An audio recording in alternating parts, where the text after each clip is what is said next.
Mamdani did a Subway Takes video back in July 2024 before he decided to run.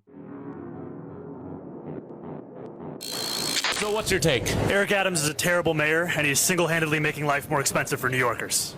100% agree. Let's go. Look, here's the thing. New Yorkers, we got basic needs. Whether it's housing, electricity, water, food, Eric Adams is jacking up the price in every single category of those things. How's he doing it? So with housing, the mayor controls the rent for 2 million New Yorkers who live in rent-stabilized units. He has raised the rent by 9% since he began being mayor. This would have been before he even had a team with him, too. I mean, this would have been, like, this is basically just his rhetoric. Yeah, he's rizzed up just by default. He's just like this. Con Ed bills, in order for them to go up, they have to get signed off on. The mayor signed off on a $70 increase in monthly Con Ed bills. For water, he is making it more expensive to shower. Right? It's now going to cost $9 more for your water bill. Are you kidding me? Highest it's been in 14 years. And Wow. then for food, how much is your halal right now? $7? My halal in Astoria, $10. That's awful. The reason it's He's been halal posting all this time. He's so consistent. They $10. gentrified halal. The gentrified halal, and you know who's doing it is Eric Adams. The city can issue up to 445 permits a year for mobile food vending, right? They're only issued 71 in 3 years. Because they're not issuing enough, halal truck vendors have to buy it off the black market. There's a vendor who spent $18K to get a license off the black market. What, did you have any words for Eric Adams? I'm sure he's going to see this. Eric Adams, say goodbye to your second term because you should not be running New York City. You're making it too expensive for New Yorkers to live in this city. Get him. It's the truth. Eric Adams, I'm not voting for you. Neither am I. God damn. He's consistent. I think the Subway Take stuff, it's usually like an on and off, you know. I coin flip, I 50-50. Employer, just be mean to me. 100% disagree. Be mean to you? Yeah. Why? Because this is a transaction. I don't have to like you. You don't have to like me. Why the f do I need your approval? This is a slave relationship. That's what this is. There was a period in history where we all accepted that wage labor is just slavery. So let's just act like that. So you want the boss to just be an actual slave driver? I'm not saying like you have to be a but don't go out of your way to be like, you guys, I love the way you hustle. You're doing such a great job. I know I did a good job because you keep hiring me and I got a bad vibe at work. What if your job is email? Can I be real with this? I think there's a nugget of truth here. I think there's a nugget of anti-truth. On one hand, performative bullshit like we're all one big family here, you know, like that kind of stuff, really toxic in a workplace. Really toxic in a workplace. Like, obviously it's just meant to make you accept shit working conditions and shit pay because they try to guilt you into feeling like your manager really cares. I'm not defending that. But at the same time, I feel like kind of buried in this argument is the idea that work can't be a place that's fulfilling. And I reject that because I think that's a doomer mentality. I think that even working a shitty wage slave job at like Subways or whatever can be fulfilling. If you take your work seriously and if your coworkers are good, there's a lot of luck involved, right? Your manager's not a huge asshole and you'd like, you know, you go there and you try to do your best. I think that it's possible for a person to enjoy that work. I think it's possible for a person to find it fulfilling. I'm not saying it's easy and I'm not saying it's fair, but I think that when you come into it with this attitude where you're like, no, I'm a slave. It's a slave master relationship. You know, there's nothing good here. I'm just here to get my work out and done. I think you're actually making your own attitude worse because you're basically pre-gaming misery. You're going into it with the assumption that you're not going to go there and have a good time. You're not going to go there and make friends. And it's doomer. It's basically just doomer, you know? I again, none of this is a defense of the way this shit works now or arguing that people get paid enough or anything like that. But you know, believe it or not, before I was a live streamer, I worked real jobs. I worked actual jobs. And you could tell when people would show up to work and they were just there to get the work done, but it made them and everyone else miserable. Like, they could have shown up with a better attitude and it would have improved everyone's day, including theirs, if they had done that. You know what I mean? I think Vosh is wrong here because there's a psychological risk to letting yourself enjoy work despite the fact you're being exploited. No, I think that's bullshit. I think that's the doomer mentality right there. You can be in an unfair situation, but still make the most of it. I disagree with that. Life is unfair. It shouldn't be, but it is. Your whole life, from cradle to grave, you're going to have to deal with situations that are unfair and exploitative. And I really don't think that just because you've intellectualized the fact that they're bad, that that means you should then just pre-game the misery and be doomer about all of it, you know? It's like that thing that people do where they get radicalized into leftism and then they can't enjoy anything ever again. All the media is problematic. Work is exploitative. The food is made with cocoa beans farmed by, you know, slaves in Latin America. Everything sucks. Everything's miserable. You have to engage in asceticism, remove yourself with the world. All of it's bad. I don't think this improves anyone's lives, you know? I don't think it makes your lives better, and I don't think that it improves the lives of other people either. I think that it just like makes people miserable. You do not have a moral obligation to be unhappy just because things are unfair. Email me some memes. I don't know. Like, what do you mean? What about like a hi? Hope your day is going well. You don't hope that. You hope I get this on your desk. What about when you sign off and you say best? Worst. I'm at my worst. See, like again, like this to me is just performative doomerism. If you're in a position where you're sitting at a desk while I'm pushing huge stuff around and breaking my body, don't talk to me. Just be honest. That's what the money's for. But what if they're nice? Well, they're not a nice guy at their No core. bosses are nice? No. What about the middle? Nah.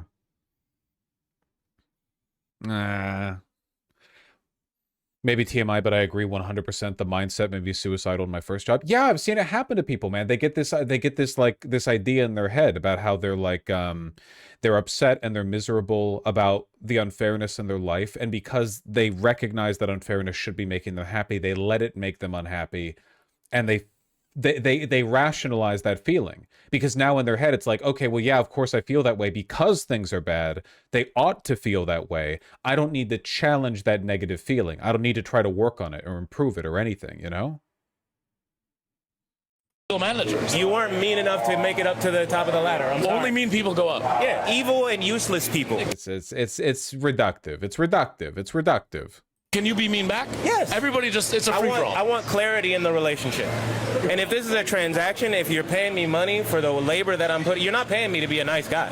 You're paying me to get the job. To work. I think we need to create... Maybe the issue is you can be happy, but you shouldn't feel fulfilled by working for a wage even if you enjoy the work. Nope, I think that's bullshit again. They're literally like, we've never had communism in the real world. For all of human history, people have been in exploitative economic relationships. In feudalism, the mercantile system, under capitalism, like in all of human history, all the time, everywhere, there's always some element of unfairness. Fulfillment is something that comes from the heart.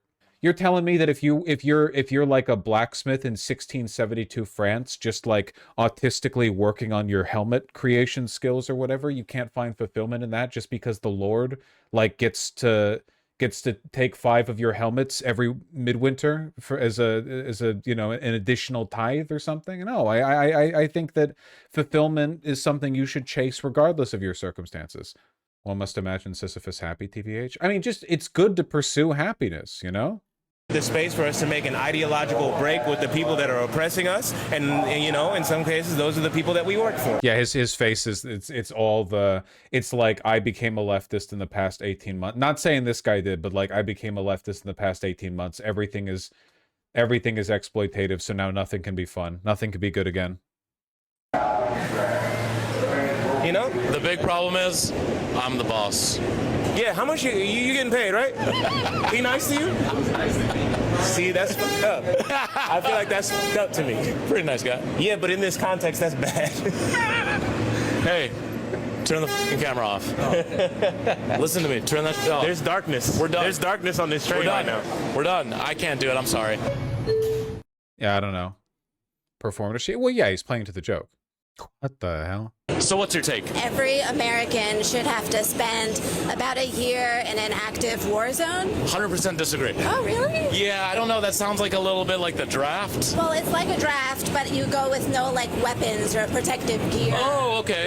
Yeah. So you just go there to vibe. Think of it as like a gap year, you know? Like, instead of, like, taking a year before college to, like, go backpack in Europe, we just, like, drop you in South Sudan. The funny thing is, I think this would make everyone in America much more right-wing. Like, pardon me for being a bit presumptuous, but I think if you dropped me like naked in the middle of South Sudan or whatever and just said figure it out, like the Fortnite bus drops me, you know, in a conflict zone or something, I think at the end of that year, in the incredibly unlikely situation of me surviving, if I managed to make it out of there, I would come back basically like the world's most racist man. I'm not saying that would be good. I'm saying that I would be subjected to environmental and chemical forces that would irreparably shift the biases and pattern recognition systems in my brain. You know? I don't think it would be good. And there you learn that war is bad. Most people will learn that war is bad. Hopefully. I just think everyone here, you know, we're a little desensitized to the reality of it. You know, we see like whole wars go by as content in our feeds. Right. I just think it would help. It would probably create a lot more human empathy. Exactly. That's the exact goal. Do you get to pick the place? I think there's going to be like a test, you know, like you take a test and that determines like what kind of war zone experience you should have. Like if you already kind of like grew up and had a tough time here, maybe you do like 3 months. Okay. Or you're exempt. No. Is anyone exempt? No one's exempt. Even if you're like a refugee from a war-torn country, I feel like they can... Transgender, disabled black woman in a wheelchair, you know, riding to Somalia, riding the border of like Eritrea.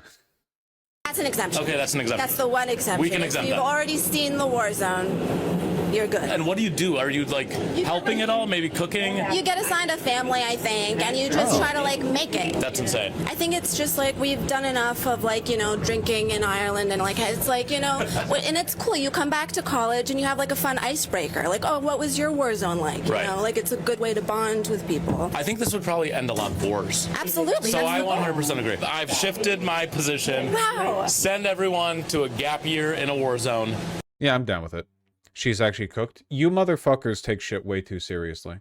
You know who's stupider than her? People in chat getting all like self-righteous and serious. I think that would be a bad idea. I think that would be bad policy. Sorry, you're lower on the IQ totem pole. Wait. So what's your take? Doing a blaccent should be as taboo as saying the N-word. Yeah, he's like, fuck, we're all implicated. I mean, I'm double implicated. 100% agree. Obviously, it's like very offensive, but it's also just so uncomfortable. Like whenever I'm in that position, I feel like I'm in like a perpetual episode of What Would You Do? Like I'm just looking for the nearest exit. You don't want to be there. I don't want to be there. So when you're confronted with the blaccent, what do you usually do? Sometimes I freeze. This is deeply homophobic. How the fuck are white gay men supposed to talk if doing the blaccent is like the N-word now? What are they supposed to say? What do they have left? Up, you know, a little panic attack, but for the most part I just try to leave. I've been using the white emoji lately. Okay. Because I think it's funny. Yeah. If I were to use the very black emoji, how do we feel about that? Is that a blaccent? Oh, you don't like it's that? It's not a blaccent, but it doesn't feel great. It's digital blackface. They should not have added the skin tone emojis. That was a mistake. They should not have done that. They should not have done that. Why? Literally, why? What is the point? There's nothing about it that needs to communicate the race of the people shaking hands. Yeah, I feel like it's always like a suburban white guy who's like in love with Kodak Black doing it. I dated a white guy in college, briefly, very briefly, and I thought he was normal. And then I brought him around my friends, and the voice, the octave dropped. Oh, he's like, what's good, man? He's How like, you doing? finna this, finna that. Oh, finna? He dropped a finna? Yes, he did. It To was a group of black girls. truly mortifying because I hadn't seen this behavior before, and I was like, That's really funny, though. Fucking white boy, sweaty palms, gets nervous seeing his girlfriend's friends for the first time. Oh, man. Outlaw code switch. Well, I mean, hey, listen, that's a failed code switch right there, okay? That's a code break. Jesus Christ. Is she talking about you? I've dated black people, okay? I promise you when I met their friends, I did not drop a finna. I don't know if finna was around back then. guys, I swear to God, like, I've never seen this behavior from him. He's just trying to assimilate. I also just feel like with like TikTok, it's so normalized to use like blaccent AVE, and like people do it without like knowing like the history of it. And I feel like there should be some kind of like corrective action that takes place. I have a few ideas. Oh, yeah, please tell me the ideas. A spray bottle. Oh. I think the government should provide all black people with a spray bottle. And I don't think it should just be water. I think it should be something else, like milk. Milk. Like dairy milk. So we just spray them with some milk. Yeah. So is this a good blaccent though? Yo, what you finna get up to tonight? Yo, what you finna get up to tonight? My flight or foot. Yo, you think people finna find this video funny? I sure hope so. Stop using the blaccent. It's actually really tough. It's actually really tough about like how to control stuff like this, because like dialect spread through culture. Like, for instance, I've lived my entire life basically in California and Washington, and I still say stuff like howdy. Where did I get howdy from? Westerns. You know, where did I... It's not always like an adjacency thing. It's just the culture you're exposed to. And for better and for worse, black people produce all modern culture in America. She has Idpol brain rot. What the fuck is wrong with you people? You genuinely, you embarrass me to have chat on screen sometimes. No, she doesn't have Idpol brain rot. Experience a little bit of sympathy. Like, what is... like, sometimes I feel like you guys outsmart yourselves and trip over your shoelaces, and you end up having an average aggregate IQ lower than if it was just a bunch of Twitch chatters going Omega lol true. Like, I'm telling you, Hassan's chat would not get one shot by this. What the fuck did she say that was Idpol brain rot? No, I'm not. You people have been pissing me the fuck off lately. The main issue is inauthenticity. I feel like it's a vibe thing, and you can probably tell the difference between a white person who just consumes a lot of people speaking in AAVE and regurgitates some of it, and a person who's just putting on an affect because they're trying to sound black. I feel like that's probably a line that most black people could identify. Maybe I wouldn't be able to because I'm not black and I don't speak in AAVE, but a black person probably would. We can do one more. I like these. Just God, fuck anything other than watching the retarded fascist geriatrics of the presidential administration. I want this one. So what's your take? The recliner seat has ruined the movie-going experience. 100% disagree. I happen to like the recliner. Of course you do. What is that supposed to mean? Of course I do. Of course you like to lay back like you're in your own living room. It's a public place. Yeah, let's all lay together. Okay, no, but there are data points and there are vibe points. What are the data points? The recliner takes up the square footage of 4 normal movie theater seats. So they have to charge more. So they charge more and there's less seats. Okay, I'm understanding.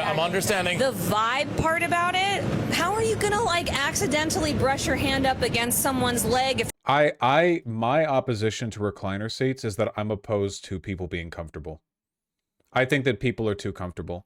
I think that in clothing and in architecture and in design broadly, I think that people are gelatinous gelatin blob people who, I don't even mean being fat, I mean like in their souls. And they just crave infinite comfort all the time.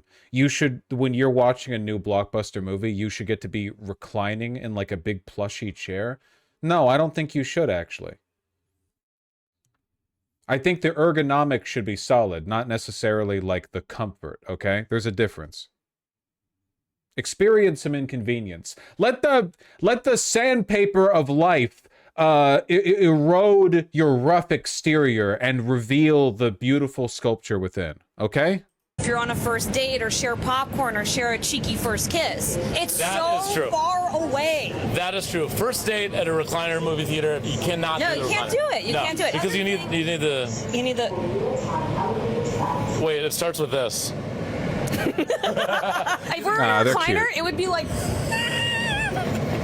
Okay, the other thing is like if you have to go to the bathroom, you're doing the.